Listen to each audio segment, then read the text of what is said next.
Hello friends, subscribe कीजिए निरंकार ज्योतिष channel को और हमारे वीडियोस के अपडेट पाने के लिए दबाएं बेल आइकन को। नमस्कार मित्रों, ओम नमः शिवाय। मैं आपका ज्योतिष मित्र अनूप कुमार सिन्हा निरंकार ज्योतिष में आपका हार्दिक अभिनंदन करता हूं। नमस्कार मित्रों, ओम नमः शिवाय। मैं अनूप कुमार सिन्हा निरंकार ज्योतिष में आपका हार्दिक अभिनंदन करता हूं। चर्चा करते हैं आपसे शारदीय नवरात्रि के बारे में। दुर्गा जी के जो 9 स्वरूप हैं उनके क्या क्या नाम हैं और उनकी कब कब तिथि पड़ती है, नवरात्रि का क्या महत्व है, इस सब के बारे में आइए विस्तार से जानकारी लेते हैं। 2 गुप्त नवरात्रि होती है तथा 2 जागृत नवरात्रि होती है। गुप्त नवरात्रि जो होती है वो 10 महाविद्याओं की उसमें पूजा अर्चना होती है, थोड़ा सा तांत्रिक होती है।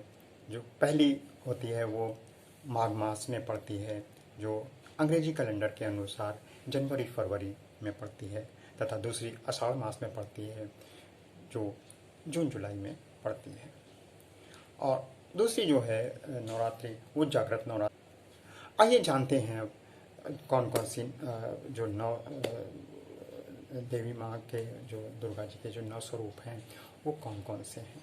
प्रथम नाम जो है वो देवी जी का जो प्रथम है वो शैलपुत्री हैं, दूसरी ब्रह्मचारिणी है, तीसरी माँ को चंद्रघंटा के नाम से जाना जाता है, चौथी माँ को कूष्मांडा कहते हैं, पांचवी दुर्गा का नाम स्कंद माता है, देवी के छठे स्वरूप को कात्यायनी माँ कहते हैं, देवी के 7वें स्वरूप को कालरात्रि कहते हैं, देवी के 8वें स्वरूप को महागौरी के नाम से जाना जाता है और देवी के जो 9वां स्वरूप है वो सिद्धदात्री के नाम से जाना जाता है।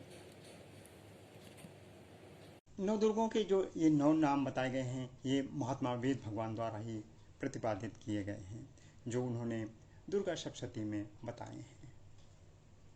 सनातन धर्म संस्कृति को मानने वाले स्त्री पुरुषों द्वारा नवरात्रि में माँ दुर्गा जी के जो 9 स्वरूपों की पूजा उपासना आराधना और पूजा अर्चना की जाती है यह तो हम सभी जानते और करते आ रहे हैं।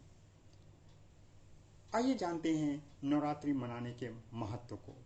नवरात्रि जिसमें माँ महासरस्वती, माँ महालक्ष्मी और माँ महाकाली की पूजा आराधना करके माताओं को प्रसन्न करके एवं अपने परिवार की उन्नति, समृद्धि, स्वास्थ्य और खुशहाली की कामना की जाती है। श्री महालक्ष्मी, श्री महासरस्वती और महाकाली तीनों ही देवियां आदिशक्ति भगवती ही हैं, जिनको माँ दुर्गा भी कहते हैं या माँ दुर्गा के नाम से जानते हैं। इनका दुर्गा नाम पढ़ने के पीछे एक विशेष कारण बताया गया है। कहते हैं हिरण्याकश्यप एवं भक्त प्रहलाद के वंश में एक अत्यंत पराक्रमी राक्षस हुआ जिसका नाम दुर्गम था।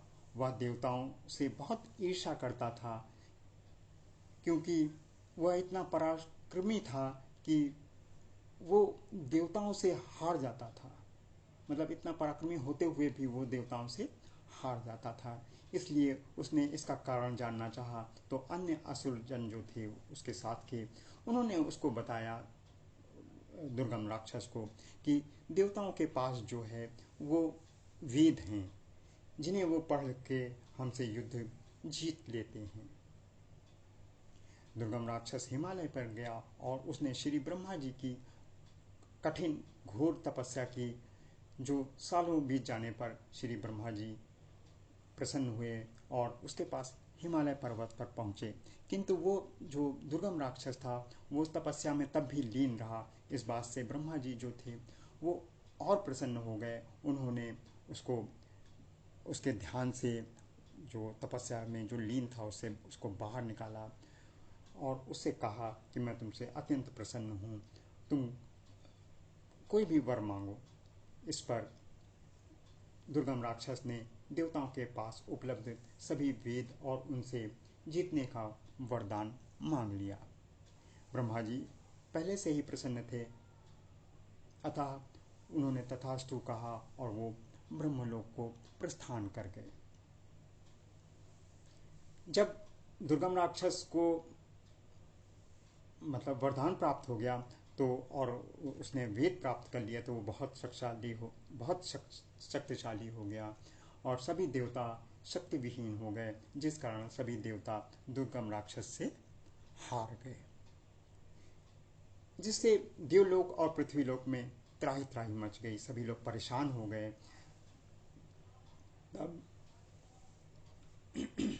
तब सभी जो देवता थे हिमालय पर गए और माँ भगवती की विधि विधान से पूजा अर्चना करने लगे, जिससे माँ प्रसन्न होकर बाहर आईं और देवताओं के आने का कारण उन्होंने उनसे जानना चाहा, पूछा। तब देवताओं ने उन्हें पूरा वृतांत कह सुनाया। देवताओं की पूरी बात सुनकर माँ भगवती ने देवताओं को वेद और उनके अधिकार वापस दिलाने का उन्हें आश्वासन दिया। उसके उपरांत माँ भगवती जो भगवान शिव की पत्नी हैं, माता दुर्गम राक्षस के पास पहुंची और उसे ललकारा, किंतु श्री ब्रह्मा जी के वरदान प्राप्त करने से वह अत्यंत शक्तिशाली हो गया था, इसलिए देवताओं और माता के वार का उस दुर्गम राक्षस पर असर नहीं हो रहा था। तब माँ ने अपने योग बल से, अपने ही अंश से, या ये कह लीजिए आप कि अपने ही बल के बराबर 8 और देवियाँ उत्पन्न की, जिनके नाम कालिका, तारिणी, बगला, मातंगी, छिन्न माता, तुलजा, कामाक्षी, भैरवी और नवी स्वयं माँ भगवती थीं। सबने मिलकर भयंकर दुर्गम राक्षस से युद्ध किया और उस दुर्गम राक्षस का अंत किया और वेद आदि सभी देवताओं को वापस दिलाए। जब सभी देवताओं को दुर्गम राक्षस के अंत हो जाने का पता चला तो वो बहुत प्रसन्न हुए और उन्होंने माँ भगवती का नाम दुर्गा आइए अब आपको रख दिया। नवरात्रि मनाने का एक अन्य कारण और महत्व बताते हैं। पौराणिक कथा के अनुसार हिरण्याकश्यप का पुत्र जो था वो रंभ था, रंभ का पुत्र जो था वो महिषासुर था, जो ब्रह्मा जी का परम भक्त था। महिषासुर ने ब्रह्मा जी की घोर तपस्या करके वरदान प्राप्त कर लिया था कि उसे कोई भी देवता या मनुष्य न मार सके। वरदान प्राप्त करके महिषासुर ने देवताओं को हरा दिया और स्वर्ग पर आधिपत्य जमा लिया। इस बात से समस्त देवता परेशान हो गए और सभी देवता मिलकर त्रिदेव श्री ब्रह्मा जी, श्री विष्णु जी एवं श्री शिव जी के पास पहुंचे। दैत्य महिषासुर का पूरा वृतांत उन्होंने देवताओं ने कह सुनाया। देवताओं ने अपना राजपाट वापस दिलाने का त्रिदेव से हाथ जोड़कर आग्रह भी किया।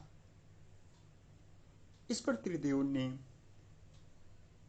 मंत्रणा की कि जब ब्रह्मा जी उस महिषासुर को आशीर्वाद दे चुके हैं, वरदान दे चुके हैं कि कोई भी मनुष्य या देवता उसे नहीं मार सकता, तो उन लोगों ने, तीनों देवताओं ने, जो त्रिदेव थे, उन्होंने मंत्रणा की और ये निष्कर्ष निकाला कि माता पार्वती जी से आग्रह किया जाए, वही उसका वध करके इन लोगों का, देवताओं का राजपाट वापस दिला सकती हैं। इस पर त्रिदेव ने माता पार्वती जो भगवती भी हैं को पूरा वृतांत कह सुनाया और उनसे आग्रह किया कि महिषासुर का वध किसी स्त्री द्वारा ही हो सकता है, अतः आप अपनी शक्ति और हम तीनों त्रिदेव की शक्ति मिलाकर दैत्य महिषासुर का वध करके इन देवताओं का राजपाट आप वापस दिला दीजिए। माँ भगवती ने त्रिदेव के अनुरोध को स्वीकार कर लिया और राजपाट दिलाने का आश्वासन देकर सभी देवताओं को विदा कर दिया।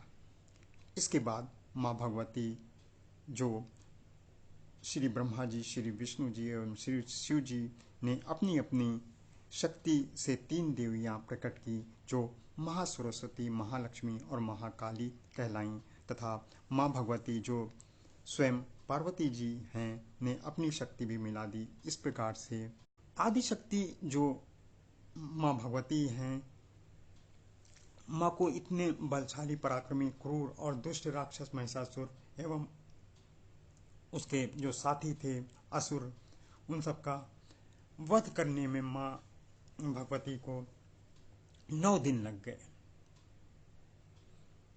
इसीलिए माँ भगवती आदिशक्ति जो दुर्गा माता कही जाती हैं कि 9 दिनों तक लगातार पूजा होती है। इतने बलशाली राक्षस से लड़कर उसका वध करके देवताओं का राजपाट, प्रतिष्ठा, मान सम्मान सब माँ ने वापस दिलाया। इसीलिए हम सब गृहस्थ आश्रम में रहने वाले जो हैं, वो अपनी अपनी मनोकामना पूर्ण करने हेतु माँ दुर्गा की 9 दिनों तक विधि विधान, श्रद्धा और पवित्रता के साथ माँ दुर्गा का प्रथम दिन आवाहन करके उनको रोली, चंदन, लाल चुनरी उड़ाकर 9 दिनों तक लाल पुष्प, फल, मिष्ठान, फलाहार अर्पित करके उनकी पूजा अर्चना करके, स्तुति करके, दुर्गा सप्तशती से जो पवित्र पुस्तक है से माँ दुर्गा जी की 32 नाम या 108 नाम, उनके उस पुस्तक में दिए गए मंत्र, दिव्या, कवचम, अर्गला, कीलक, रहस्य, सूतक, ध्यान, सप्तशती के 13 पाठ, सिद्ध कुंजिका श्लोक, आरती पूजन तथा पूजा में जो कमी त्रुटियां रह गई हों उसके लिए क्षमा याचना भी करनी चाहिए। और 9वें दिन कुंवारी कन्याओं को भोजन आदि कराकर कुछ वस्तु जैसे कॉपी, पेन, पेंसिल और दक्षिणा आदि देकर उन कन्याओं को प्रेम से विदा करना चाहिए। आइए आपको कुछ जानकारियाँ और देते हैं माता दुर्गा के बारे में। माता दुर्गा को अष्टभुजी भी कहते हैं। उनके 8 भुजाएं हैं, जिसमें अस्त्र शस्त्र हैं, आशीर्वाद है, आशीर्वाद भी देती हैं भक्तों को, अभयदान देती हैं, जिसमें चक्र है, गदा है, तलवार है और कमल का फूल है।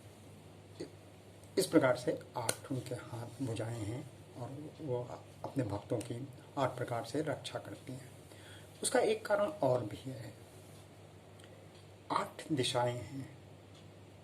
4 दिशाएं तो हम सब जानते हैं, पूरब, पश्चिम, उत्तर, दक्षिण। 4 दिशाएं और हैं जो एक दिशा दूसरी दिशा को जोड़ती है, उसको कोण कहते हैं। जैसे उत्तर और पूरब को जब जो कोण जोड़ता है उसको ईशान कोण कहते हैं। उसी प्रकार से पूरब से और दक्षिण को जो दिशा, दोनों दिशाओं को जो जोड़ता है उसको अग्नि कोण कहते हैं। और दक्षिण से जो पश्चिम को जो जोड़ता है उसको नैतब कोण कहते हैं। और पश्चिम से जो उत्तर को जो कोण जोड़ता है उस दिशा को वायव्य कोण कहते हैं। तो इस प्रकार से 8 दिशाएं हो गई। 8 दिशाओं से वो भक्तों की रक्षा करती हैं, इसलिए उन्हें अष्टभुजी देवी कहते हैं। एक अन्य कारण और है, उनको वो शेर पे सवारी करती हैं, शेरों वाली माता भी कहते हैं। शेर बहुत बलशाली होता है, यह सब तो हम सब लोग जानते ही हैं। वो शेर जो है, मतलब उनको दैत्यों को जब वो मारने निकली थी, इतने बलशाली दैत्य थे, राक्षस थे, जो उनको जब मारने निकली तो वो जो उनका वाहन शेर था उसने भी बहुत पराक्रम से उनके साथ युद्ध किया, दैत्यों का संहार किया, उनकी रक्षा की माता की। इसलिए शेर पे वो सवारी करती हुई वो हम सब भक्तों की रक्षा के लिए, उनकी मदद के लिए वो आती हैं। इसलिए हम उनको शेरों वाली माता भी कहते हैं। शेर का भी पूजन करना चाहिए हमें कि उनकी सवारी है। इसलिए हम सबके द्वारा विधि विधान, पूर्ण श्रद्धा एवं विश्वास के साथ माँ दुर्गा जी की पूजा अर्चना करने से माँ प्रसन्न होती हैं और हम सबको सपरिवार आशीर्वाद के रूप में हमारी मनोकामनाएं पूरी करती हैं। आइए अब जानते हैं किस दिन कौन सी तिथि पड़ रही है। इस बार अश्विन मास के मध्य में मल मास, जिसे पुरुषोत्तम मास भी कहते हैं, पड़ जाने के कारण शारदीय नवरात्रि जो अश्विन मास की शुक्ल पक्ष में पड़ती है वो